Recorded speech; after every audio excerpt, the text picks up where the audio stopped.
OK, donc ici, dernier petit exemple, sauf qu'avec des x, y, comme on a fait aux vidéos 3.4, on fait un exemple avec des x et des y. Donc, première chose à faire, vérifier est-ce que j'ai un plus grand facteur commun. OK? J'ai pas de plus grand facteur commun. Chacun des chiffres se divise seulement par 1. OK? Fait que 1, on n'est pas obligé de le mettre. Donc, qu'est-ce qu'on va faire? On va faire produit somme. Donc, produit de mon premier et mon dernier terme. Donc, 6 fois 4 me donne 24. Ma somme, c'est mon chiffre du milieu. Donc, quel chiffre, lorsque je les additionne, me donne moins 5 et lorsque je multiplie, me donne 24. 3 et moins 8, ça fonctionne. Donc, qu'est-ce qu'on fait ici, dans le fond? On descend mon premier terme encore une fois. On descend mon dernier terme.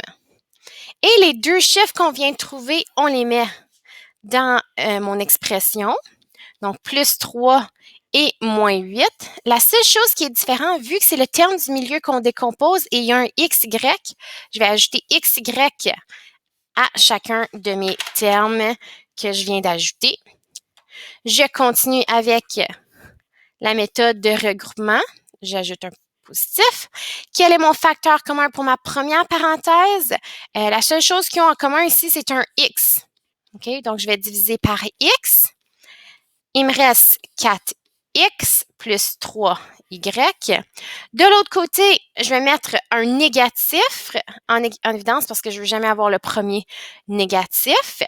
Ils ont aussi 2, qui est un diviseur pour le 8 et le 6. Et chacun d'entre eux ont au moins un y, donc je peux mettre moins 2y en évidence. Moins 8 divisé par moins 2 me donne 4. Mes y s'annulent, il me reste juste mon x. Moins 6 divisé par moins 2 me donne 3. Positif parce qu'un moins donne un plus. Et mon y annule un des y qui est au numérateur. Et voilà. Je répète ma parenthèse. Ma parenthèse qui est répétée, je l'écris seulement une fois. Et dans ma deuxième parenthèse, je mets le X et le moins 2Y. J'ai fini et c'est tout.